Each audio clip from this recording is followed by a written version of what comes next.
आज की कहानी। कई बार कड़ी मेहनत के बाद भी जब सफलता नहीं मिल पाती तो मन में निराशा आना स्वाभाविक है, क्योंकि अगर हम मेहनत करते हैं तो उम्मीद सफल होने की करते हैं।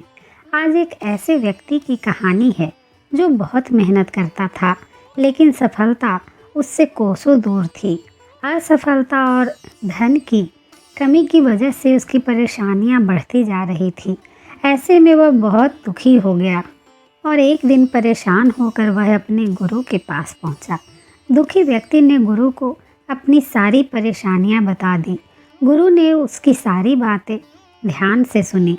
गुरु समझ गए कि उनका शिष्य बहुत ज़्यादा निराश है। उन्होंने शिष्य को एक कहानी सुनाई कि मेरा एक शिष्य राम ने बांस और कैक्टस का पौधा लगाया।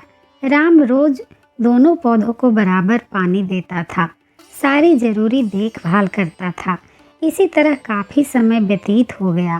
कैक्टस का पौधा तो पनप गया, लेकिन बांस का पौधा, उसमें कुछ भी प्रगति नहीं दिख रही थी।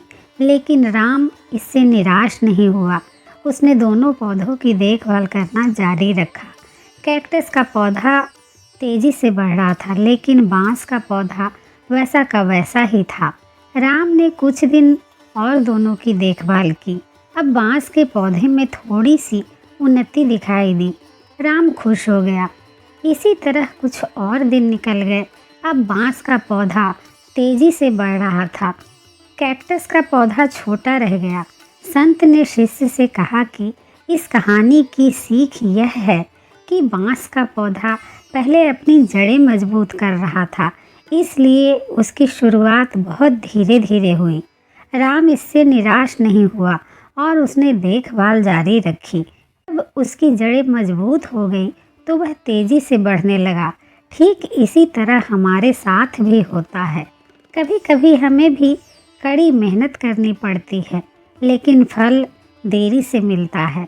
ऐसी स्थिति में मेहनत करते रहना चाहिए, क्योंकि निराश होने से मानसिक तनाव पैदा होता है और जो हम कर रहे होते हैं वो भी नहीं हो पाता है और निराशा में मन और कुंठित हो जाता है।